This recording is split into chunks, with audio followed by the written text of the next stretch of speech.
Está entrando no ar pela Rádio Universidade 800 AM o programa T-Move, Temas Emergentes em Movimento. O que te move? Olá! Está começando mais um programa T-Move em sua terceira temporada. Eu sou a Maria Aparecida Zolim, pedagoga da Coordenadoria de Tecnologia Educacional e apresentadora deste programa aqui nos estúdios da Rádio Universidade 800 AM e 107.9 FM. O programa T-Move é um projeto da Coordenadoria de Tecnologia Educacional da UFSM, vinculada à Prograde, Pró-Reitoria de Graduação. O T-Move é um programa de conversas e troca de ideias através de entrevistas semanais com os nossos convidados.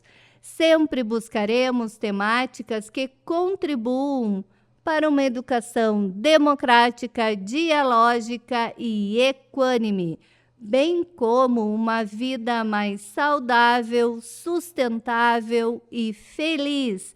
Fique ligado no T-Move. Bom, hoje o nosso convidado, muito querido, meu amigo Venceslau Leães Filho. Não posso deixar de começar a apresentar o Venceslau dizendo que ele é do Alegrete. É isso que é o principal na biografia do Venceslau.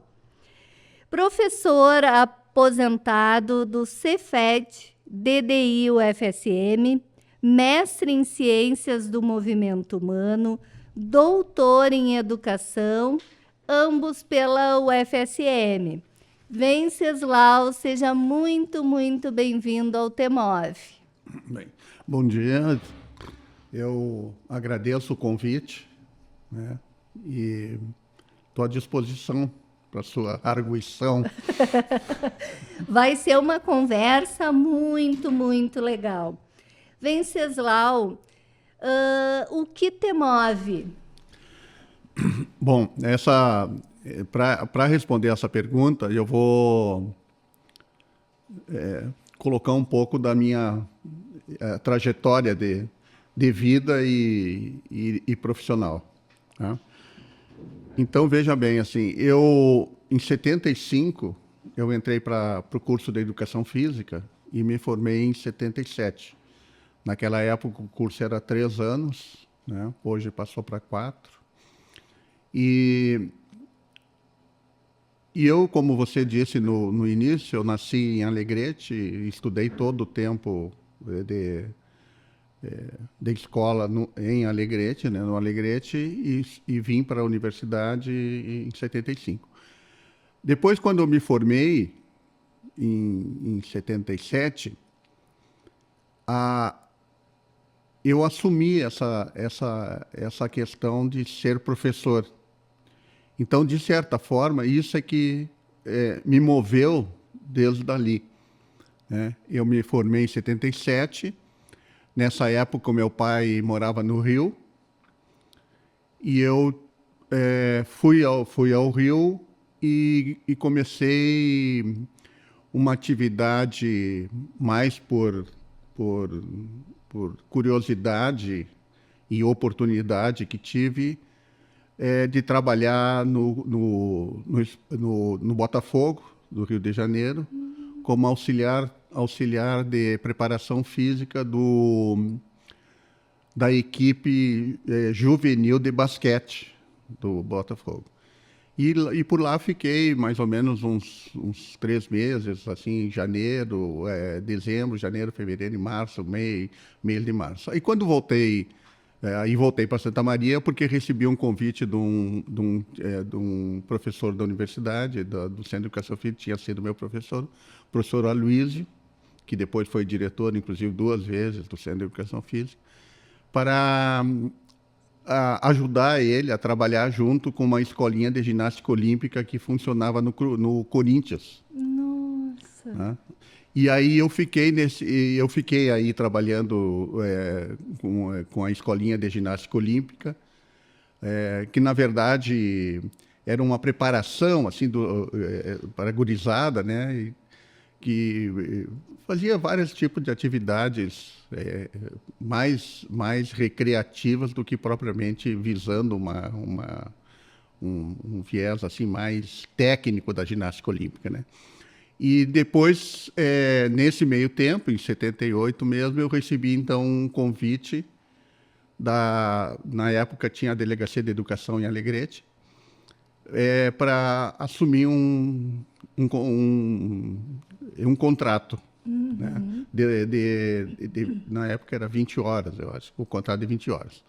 E aí fui para Alegrete e assumi esse contrato no Instituto de Educação Oswaldo Aranha, onde eu tinha estudado bastante tempo. Né? E aí, logo em seguida, eu recebi outro contrato, fiquei com 40 horas no Estado, trabalhando no Instituto de Educação Oswaldo Aranha.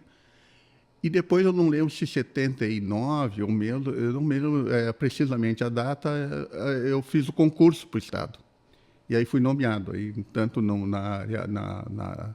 ensino, na época não se chamava assim, era de primeira a oitava série. Era o primário? Não primário não, era de quinta a oitava série, mais ou menos, quinta a oitava série, e depois o segundo grau, chamava o segundo grau. Ah, tá. Eu achei Era o que era primeiro grau e o ginásio. segundo grau, né?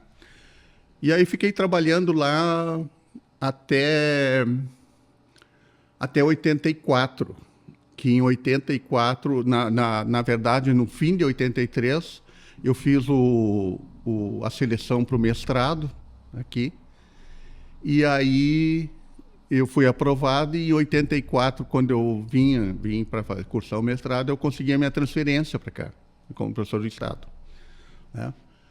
E bom, aí comecei o mestrado e trabalhando no Estado também, lá na Escola Xavier da Rocha, que fica lá no Itararé. Uhum. Depois eu passei para aquela escola que era polivalente na época, que é aquela escola ali na rua de vocês ali, que eu não lembro bem o nome, como é que é, mas era ali. Aí eu fui trabalhar ali. Wilson Aita? Não é Wilson Aita. Da igreja ali que sobe. Que tem uma escola grande ali, pois é. Na eu frente não lembro da escola, bem o nome e agora dele, me fugiu o nome. Pois é, mas daqui a pouco a gente lembra. E aí fiquei nessa questão de 84, trabalhando na escola e fazendo o meu mestrado.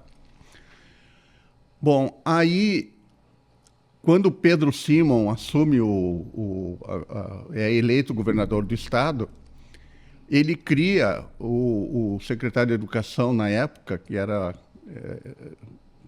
também não vou lembrar o nome, cria um que chamou de QPE, Quadro por Escola.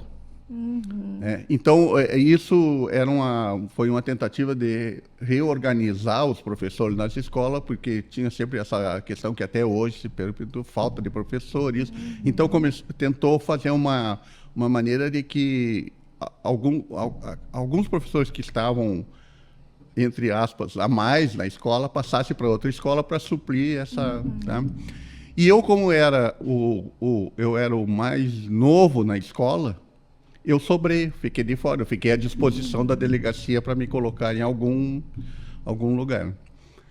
Só que isso foi o governador assumiu em janeiro, isso foi determinado em março, quando começou as aulas. Nossa. E eu fiquei, então...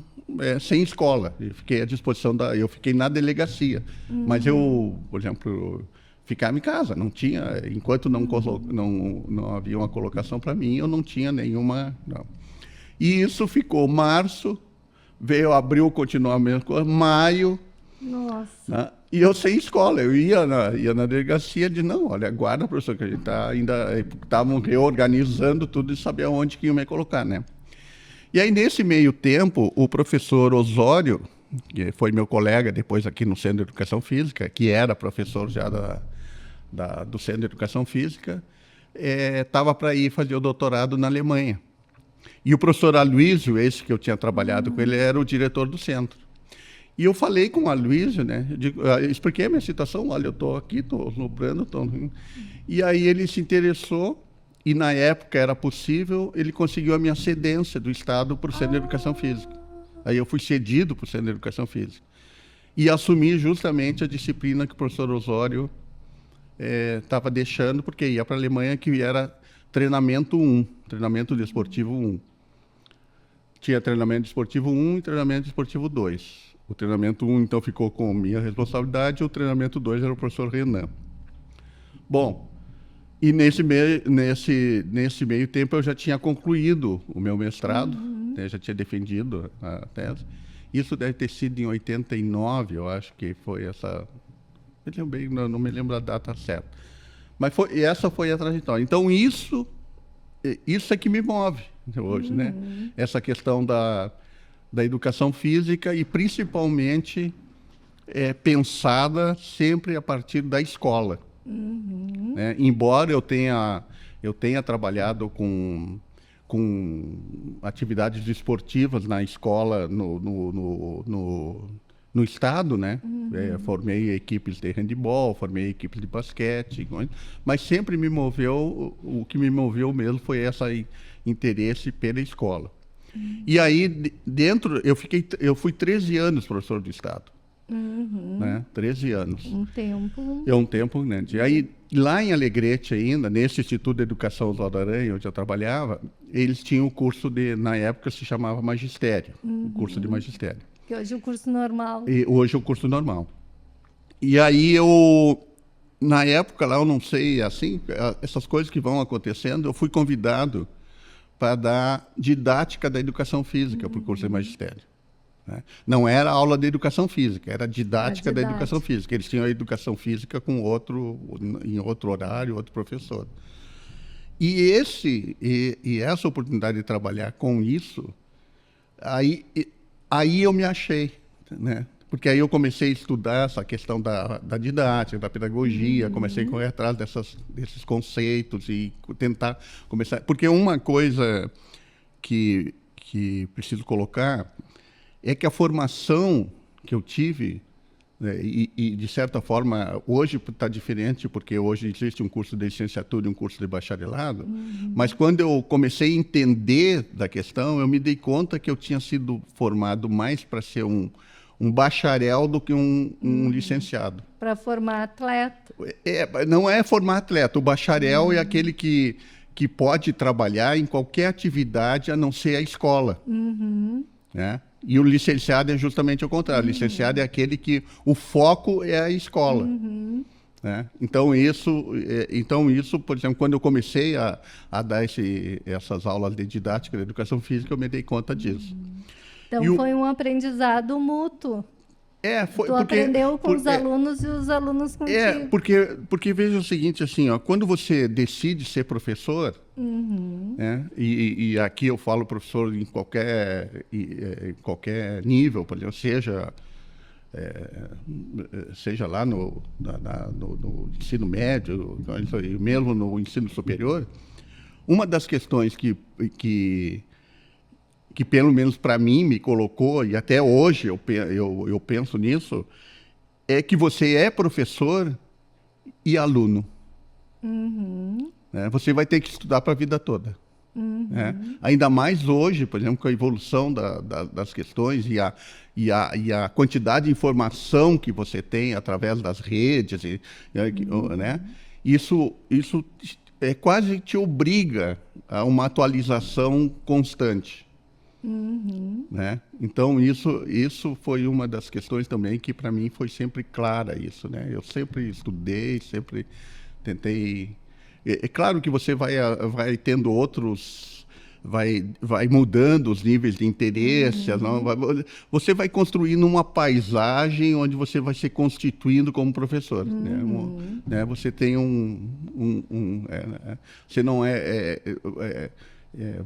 embora o professor, diferente do bacharelado, não tem necessidade de um aprofundamento numa área, né? Você precisa ter uma visão ampla da questão da educação, né? E todos os seus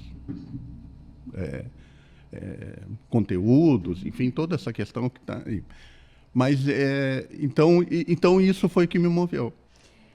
Agora, tô falando, eu lembrei de uma frase do Paulo Freire, que ele diz que ninguém acorda às 7 da manhã e pronto para ser professor. Claro, né? claro. Não, Ser professor é uma construção. né? Isso, inclusive, é a própria questão da vocação, né? Não é uma questão apenas de vocação, né? É alguma coisa a mais.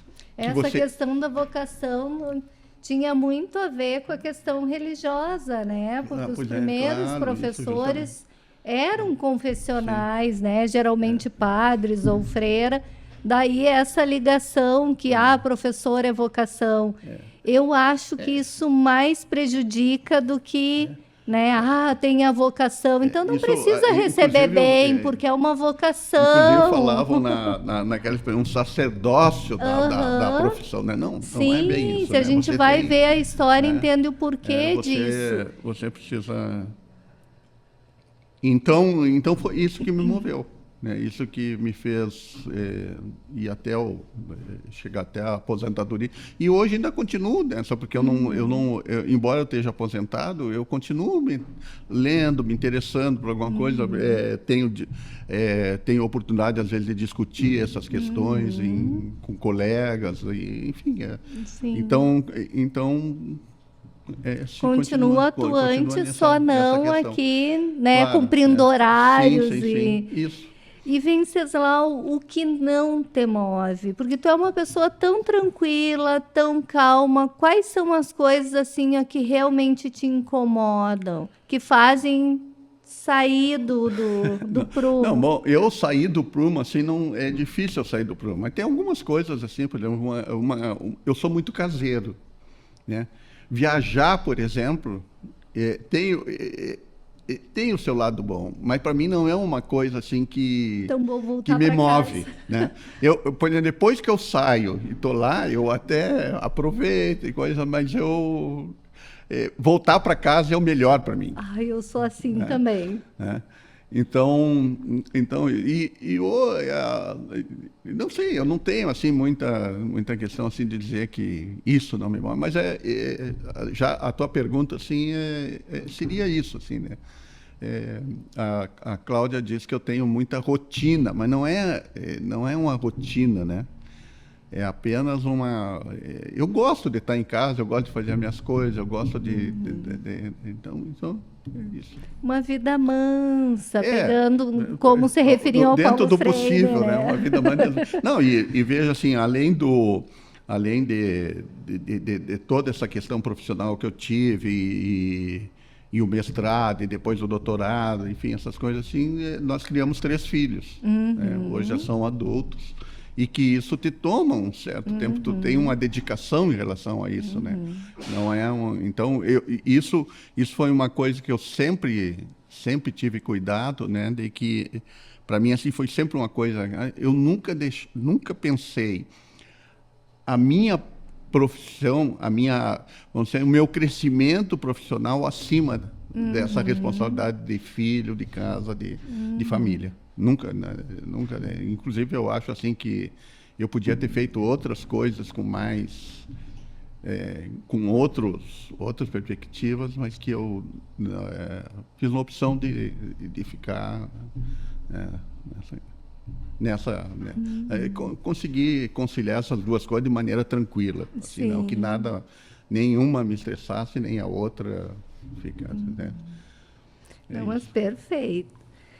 Então, professor Venceslau, na tua tese de doutorado, Possibilidades Educacionais do Movimento Humano, Se Movimentar, no contexto do mundo da criança e da educação física escolar. Tu analisou as possibilidades para a educação física do movimento humano do 1º ao 4º ano do ensino fundamental. Queria que tu falasse um pouco sobre isso, porque eu acho importantíssimo essa questão do se movimentar. Bom, veja assim, agora para responder essa tua questão também preciso fazer Veja assim, quando eu estava quando eu estava lá no Oswaldo Aranha, trabalhando com essa parte de didática da educação física, eu vejo assim, ó, até hoje, de certo ponto, as aulas de educação física começam na 5ª série. De 1ª a 4ª série ainda é responsabilidade do professor unidocente. Que ainda, de certa forma, isso ainda está... Hoje já está um pouco mudado, assim, já tem escolas que já têm o professor de educação física dele, mas ainda existe também essa questão da unidocência. Que eu acho muito importante um professor de educação física nos anos iniciais. Sim. Eu, como trabalhei a maior parte da minha vida nos anos iniciais, senti a falta disso. Mas tu chegou a dar aula de educação física também?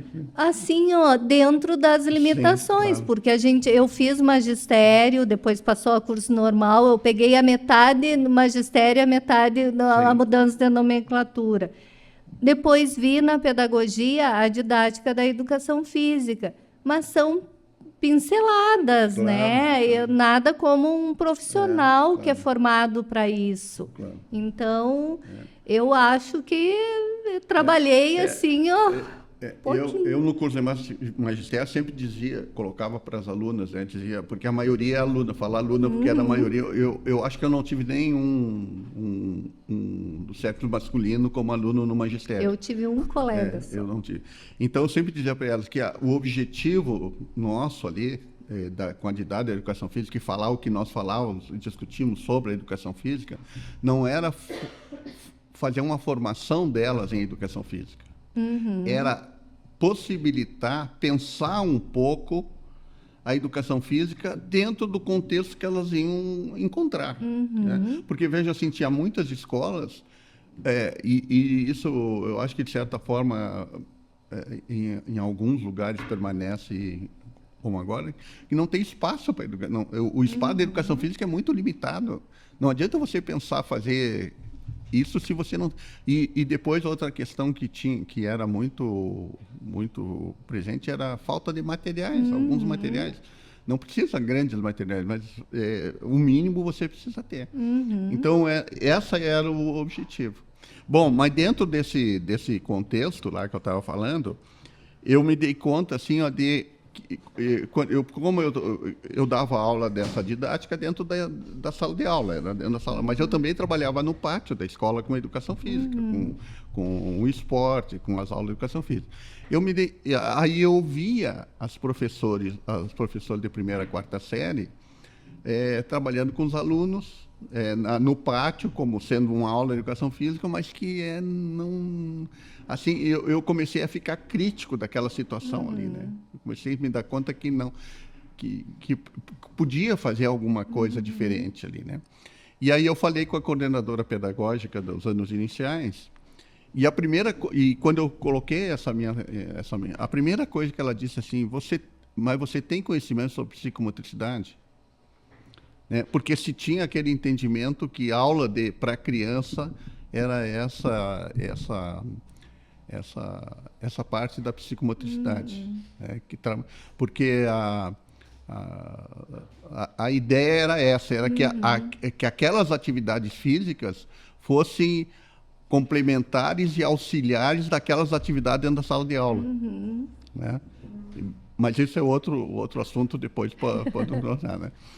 Então, e aí ela disse, não, olha, você pode fazer, mas desde que você faça um curso, alguma coisa assim de psicomotricidade, porque eu não tinha assim, eu tinha conhecimentos muito limitados assim sobre isso, né? E aí a própria escola me proporcionou fazer um curso sobre psicomotricidade. Fui eu e outra colega, inclusive a Porto Alegre, ficamos uma semana num curso de psicomotricidade. E aí, quando eu voltei de lá, eu comecei a dar essas aulas. E veja assim, ó, nós fomos os dois colegas fazer esse curso, porque ela também colocou que precisava ser turmas distintas, assim, os meninos comigo e as meninas com outra professora. Não podia ser junto. Né? Então você vê assim, ó. E tu trabalhava com os meninos. Aí eu comecei a trabalhar com os meninos e a minha colega trabalhava com as meninas. Né? Você vê aí que entra uma questão que depois pode se discutir nas teorias da educação física, se pensar a educação física, essa questão do corpo. Né? São corpos diferentes, são corpos que não... se tem essa ideia, né? Mas isso na verdade não quando você pensa pedagogicamente, quando você pensa como educação, isso não tem muita importância. Né? Você tem, assim, no esporte, por exemplo, se você pega o esporte, claro, aí você, embora hoje já tenha alguns esportes que podem ser mistos, mas a grande maioria, por exemplo, existe o futebol masculino e o futebol feminino, o vôlei masculino e o vôlei feminino. Então, isso é uma característica do esporte, não da educação, não de uma pedagogia, não dentro de uma escola. Né? Dentro de uma escola, você poderia sempre trabalhar com turmas mistas. Né? Sempre trabalhar. Qualquer atividade, você poderia trabalhar com turmas mistas. Mas isso também é outro assunto. Né? Mas aí você... Então veja assim, ó, essa questão de que as crianças de primeira a quarta série, e hoje até antes de entrar na escola... né? Foi a preocupação que me levou a pensar. Eu já tinha pensado isso no mestrado, porque a minha dissertação de mestrado foi justamente o mundo do movimento da criança, a partir de uma teoria da ecologia social, de Bronfenbrenner. Né? Que também, depois eu posso... só para dar um exemplo assim, do que trata isso assim, ó, é você pensar as crianças dentro... de uma paisagem ecológica. Veja assim, ó, uma criança que é criada num apartamento não é a mesma criança que é criada numa casa onde tem um pátio ou pode brincar na rua, né? Tem outros tipos de atividades, né? Então... Venceslau, eu tinha um aluno do primeiro ano, que eu trabalhei com alfabetização vários anos. Eu tinha um aluno que ele não sabia correr. Ele corria um pouco e caía, porque ele era criado num apartamento, subia em árvore, a escola que eu trabalhava tinha muitas árvores, subir em árvore era algo impossível para ele. Então, então, só para dar um exemplo como isso, e essa teoria da ecologia social tem vários níveis. Assim, por exemplo, tem o nível da casa, depois o nível da sua rua, depois o nível da sua escola e depois o nível da sua cidade.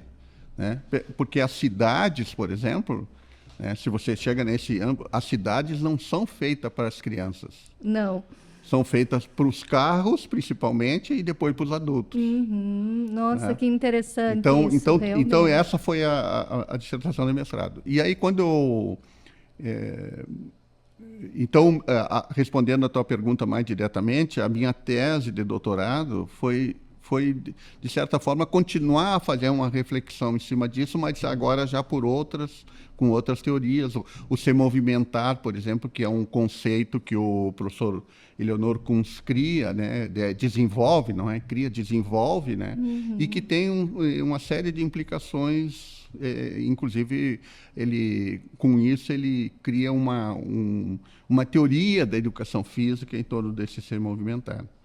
Que se você vai lá se você for na base, procurar a fenomenologia é a base para pensar essas questões todas. Né? E aí entra Paulo Freire, Merleau-Ponty, enfim, é uma série que eu acho que não tem tempo assim não quero também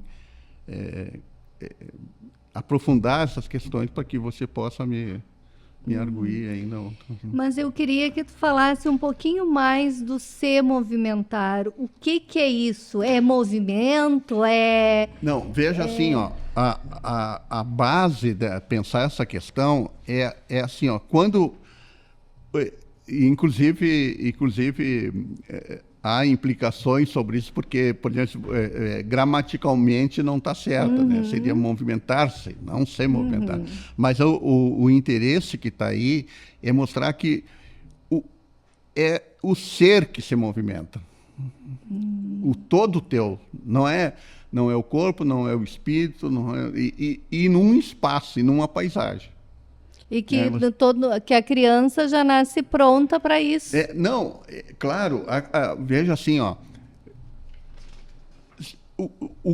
vamos dizer assim, o contrário do se movimentar seria um movimento técnico.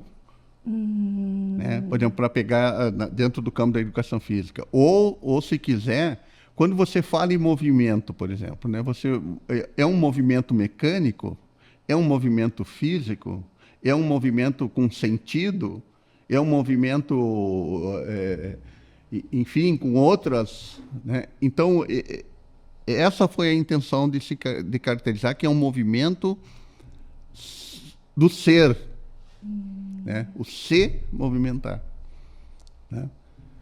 Porque, veja assim, ó, quando você... um exemplo assim, ó, o que é um movimento? Quando você vê um atleta, ou um músico, ou um pintor, ou uma dançarina, e você diz, olha, ela parece que faz aquilo brincando. Por quê? Porque ela tem uma técnica desenvolvida. Né? Ela desenvolveu uma técnica. Né? Ela, de certa forma, assim, é uma repetição constante daquele movimento que vai dando essa técnica para ela. Esse se movimentar não está interessado nesse desenvolvimento da técnica. Está interessado em outras questões do movimento, outras possibilidades do movimento que estão em torno dessa questão. Né? Então,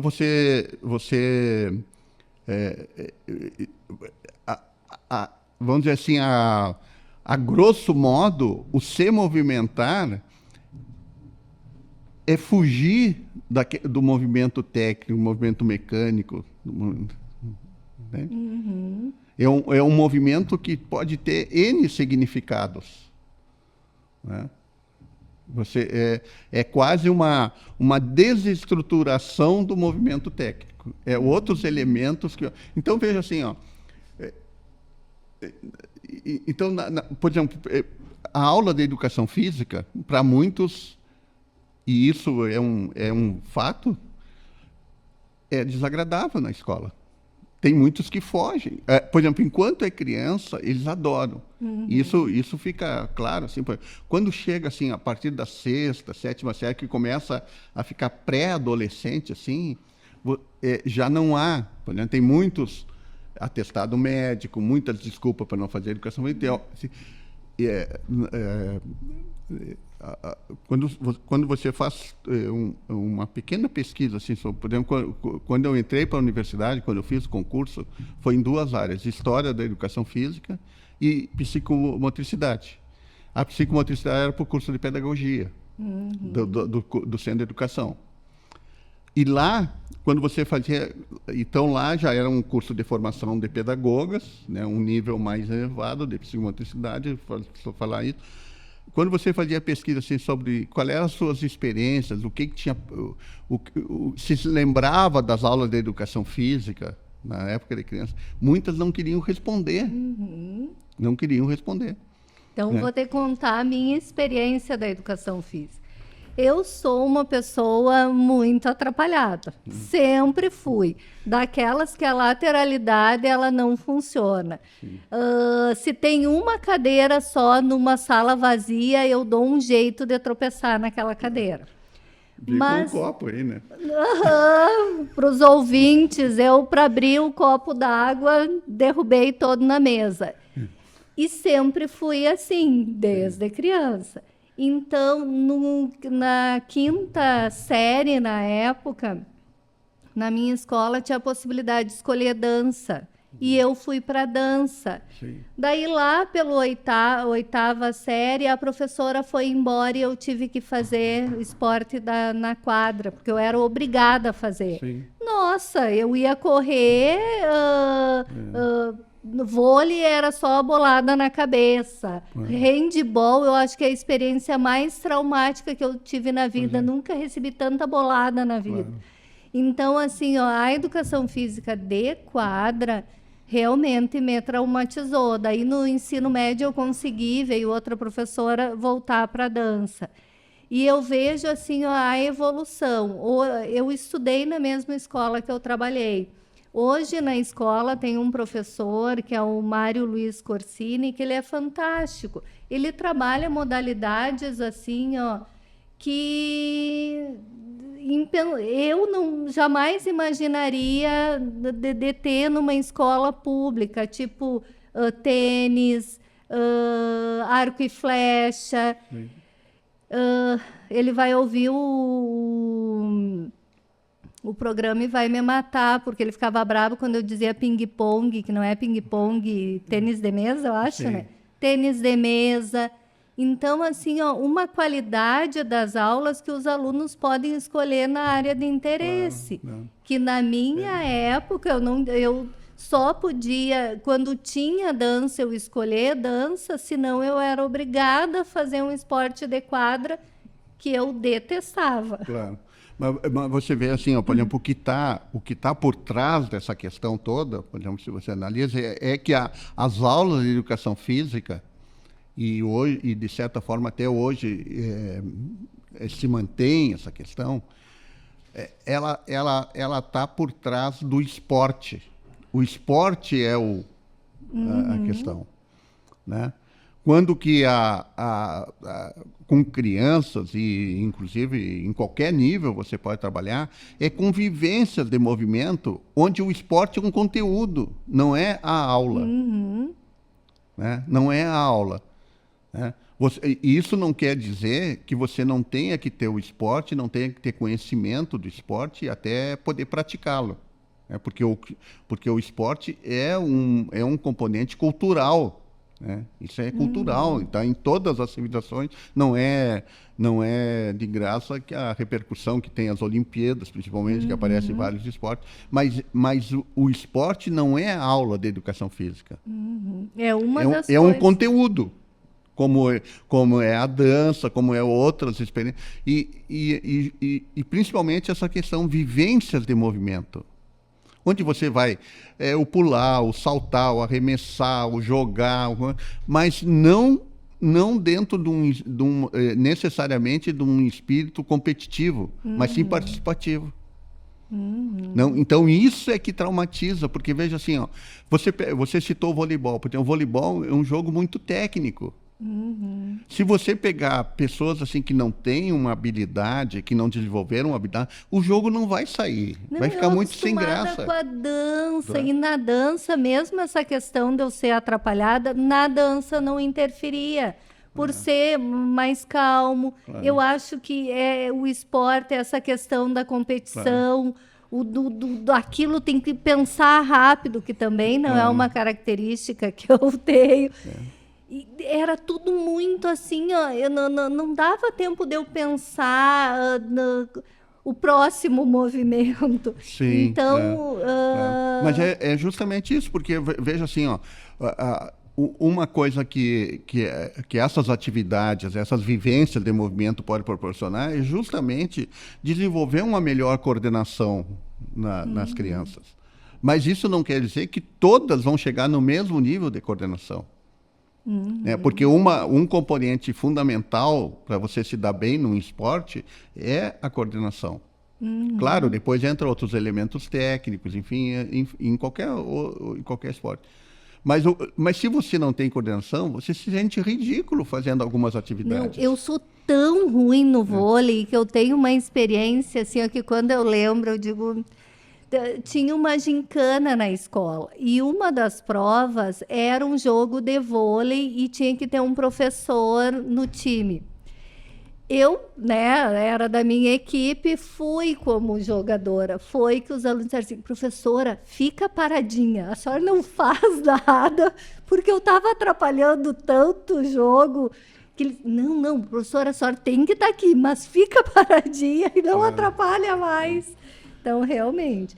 E Venceslau, essa questão da competição, que às vezes a educação física na escola é vista como a competição, a base lá, um time contra o outro, as próprias gincanas que organizei muita gincana e hoje eu não faria, porque percebo a competição como algo negativo, mas que geralmente é organizada pelo professor de educação física. Como é que tu vê essa questão da competição? Porque veja assim, ó, não dá para dizer que o esporte, por exemplo, essa questão da competição é o responsável, né? Nós vivemos numa sociedade competitiva, né? O que acontece é que o esporte, a competição do esporte serve justamente para fortalecer essa questão da competição. Né? Não só no ambiente esportivo, mas em toda a sociedade. Né? Então, a competição em si não é um problema desde que você tenha consciência dessa questão. Porque, veja assim, na competição, um vai ganhar e o outro vão perder. Sempre. Né? Sempre. Agora, na questão pedagógica da educação física, não é que você não vá trabalhar a competição. Você pode, não tem problema nenhum. A grande questão não é o ênfase aí. A ênfase não é isso aí. Quem sabe, e hoje, por exemplo, já existem atividades que primam pela cooperação e não pela competição. Um exemplo, às vezes para entender bem, um exemplo é o frescobol. O frescobol, por exemplo, se você for competir, você não vai conseguir jogar. Porque o frescobol, ao contrário do tênis, que você tem que dificultar que o outro rebata, no frescobol você tem que facilitar para que o outro rebata para que você possa jogar. Então, se um não colaborar com o outro, o jogo não vai acontecer. Né? Mas na competição não. Eu tenho que dificultar para que eu ganhe e tu perca. Eu acho, assim, eu concordo contigo que a sociedade, como ela está, a cultura que tem, a cultura que a gente vive, ela é competitiva.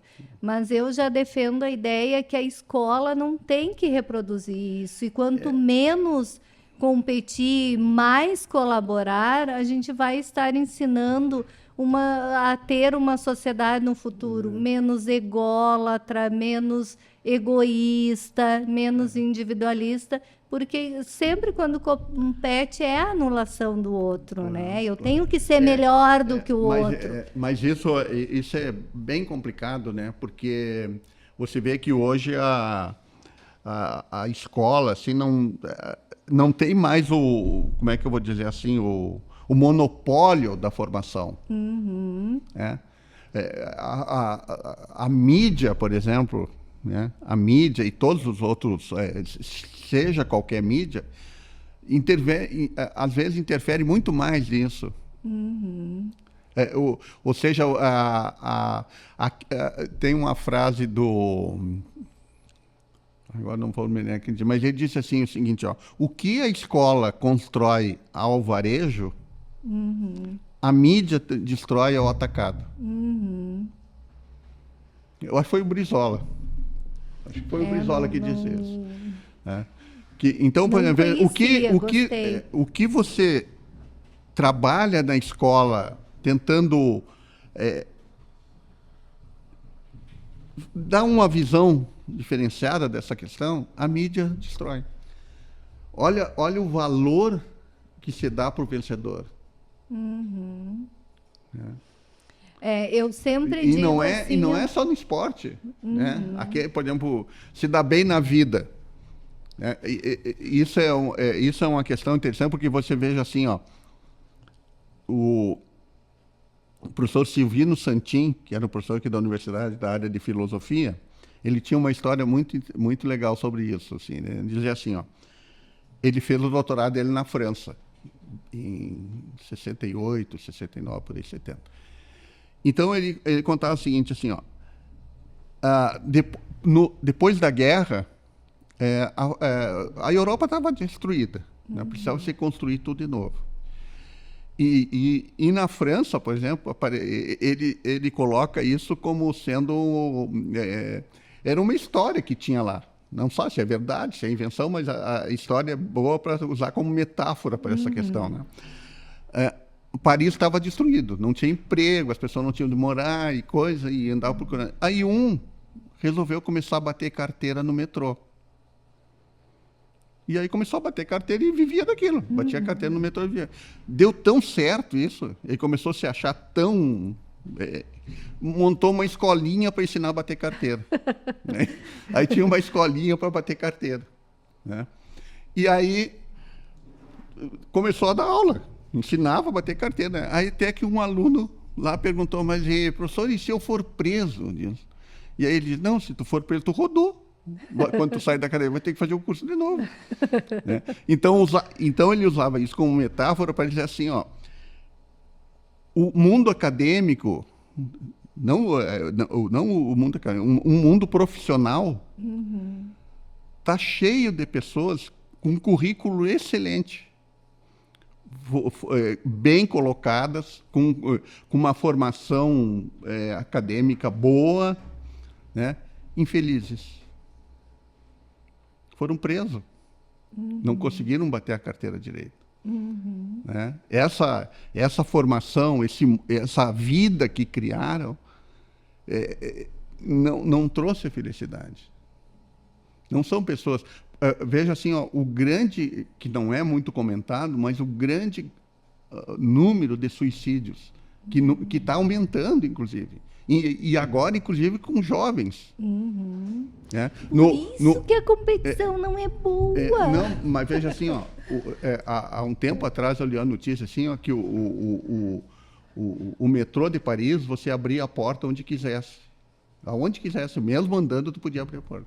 Hoje, eles botaram um sistema que não, porque era grande o número de suicídios que as pessoas usavam. E tem, hoje, por exemplo, isso não é muito divulgado, até por uma questão ética de você não incentivar essa questão, né? Mas a gente precisa ter consciência disso, né? Então, veja, são pessoas bem formadas, bem colocadas na sociedade, que não estão de bem com a vida. Né? Mas por isso, Venceslau, que eu sempre defendo essa ideia, assim, ó, que quanto menos, e principalmente na escola, nos anos iniciais, a gente não reforçar a competição, mas sim a colaboração. E eu sempre bato na mesma tecla, vários programas aqui eu falei isso, os quadros de melhor aluno. Isso é assim, ó, é muito triste ainda ver escola que colocam lá estrelinhas para o melhor aluno. Isso é frustrante para aquele que não consegue ter o seu nome lá, porque ele não conseguiu alcançar, não porque ele não quis, mas porque ele não conseguiu. Às vezes, um aluno que aproveitou toda a caminhada, mas não tirou a nota lá exigida. Mas ele aproveitou o caminho. É que a questão, assim, tem vários fatores que influenciam, né? Não é uma... veja assim, ó, a questão da educação é uma questão complexa. Né? E a gente, às vezes, valoriza algumas coisas que não levam em conta essa complexidade que é a educação, que é o aprender, né? Porque não é veja assim, ó, não se valoriza muito o diploma, por exemplo, né? O diploma não garante nada. É isso que eu estava falando antes, por exemplo, tem uma boa formação, um bom currículo, mas isso não garante nada. Tem mais algumas coisas, né, que você precisa levar em conta. Né? Com certeza. Venceslau, e a educação física como promotora de saúde? Como isso, assim, porque às vezes a gente vê assim, ó, alto rendimento, formar atletas, os esportes, mas e a saúde? Que lugar ocupa num curso de educação física? Veja assim, ó, tem aquela máxima, diz esporte é saúde, né? Não, esporte não é saúde, né? Veja assim, ó, E o professor Santin também é uma boa nessa questão, que ele diz assim, ó, se esporte fosse saúde, não precisava de departamento médico nas questões esportivas, né? E você vê assim a grande quantidade de ex-atletas que têm problemas sérios, não só durante a sua vida útil como atleta de alto nível, mas depois as sequelas que ficam. Né? Então veja assim, a saúde, o que colabora com a saúde, e isso é uma questão interessante de pensar, é a atividade física. Mas a atividade física não tem nada a ver com competição e muito menos com alto rendimento. Né? Essa atividade física você tem como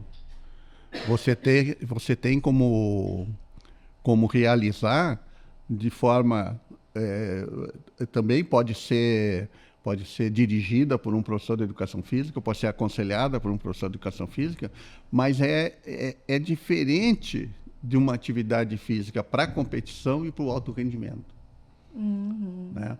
O Churchill, o primeiro-ministro da Inglaterra, né, ele morreu com 90 e poucos anos, né? O repórter entrevistou ele e perguntou assim, mas qual é o segredo da sua saúde, da sua vitalidade, com tantos anos? O esporte, que eu nunca pratiquei. Porque ele tomava um uísque, né? Então, veja assim, essa é a questão. Não, claro que a atividade física colabora. Hoje é uma questão, não tem quem não recomende, né, o próprio sistema da medicina, né, que não recomende a atividade física, mas pode ser o caminhar. Se você conseguir correr, pode correr. Se quiser fazer uma academia para trabalhar a musculação, não tem problema, mas não é competição e não é alto rendimento. E assim, ó, a gente vê, lê... E só completar, e depois tem que entender assim que o conceito de saúde é muito mais amplo do que isso. Né? Não adianta só atividade física, você tem que ter essa questão que hoje é cara, mas que é muito difícil de controlar, a questão do estresse, questão da alimentação, onde é que você mora, qual é a atividade, onde você trabalha. Né? O conceito de saúde hoje é amplo, não é apenas se você vai fazer atividade física, você vai ter que saúde. A própria questão psicológica, né? A questão da mente, como é que você está, como é que é a sua relação. Né? Então, é bem amplo, não é uma coisa tão simples também. E assim a gente lê, né, a questão do sedentarismo associado a inúmeras doenças, e eu vejo um grande número de obesidade infantil. Antes, numa escola, isso falando da realidade que eu conheço, era uma criança obesa, 2 no máximo. Hoje, se a gente passa por uma escola assim, ó, como está mais comum? Será que isso é porque estão brincando menos, porque estão lá nas telas, né? Não estão fazendo o corpo...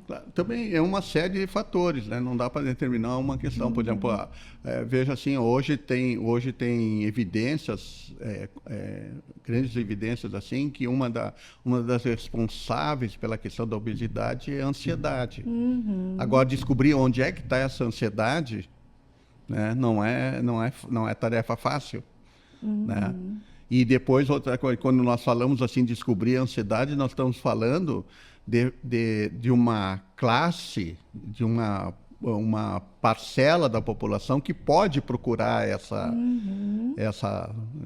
Mas, por exemplo, lá da favela, né, que tem a pessoa que não tem recursos, como é que não tem nem conhecimento sobre isso, né?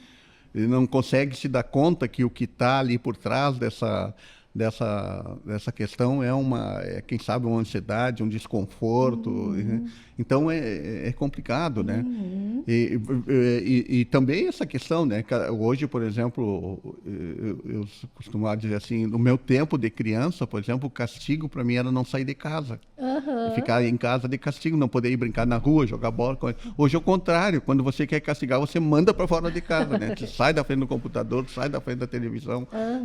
Né? Então também, então você vê assim, por isso que de certa forma a educação física é importante hoje pensar todas essas questões, seja a questão da competição, seja a questão na escola, porque, de certa forma, ela está por trás de todas essas questões.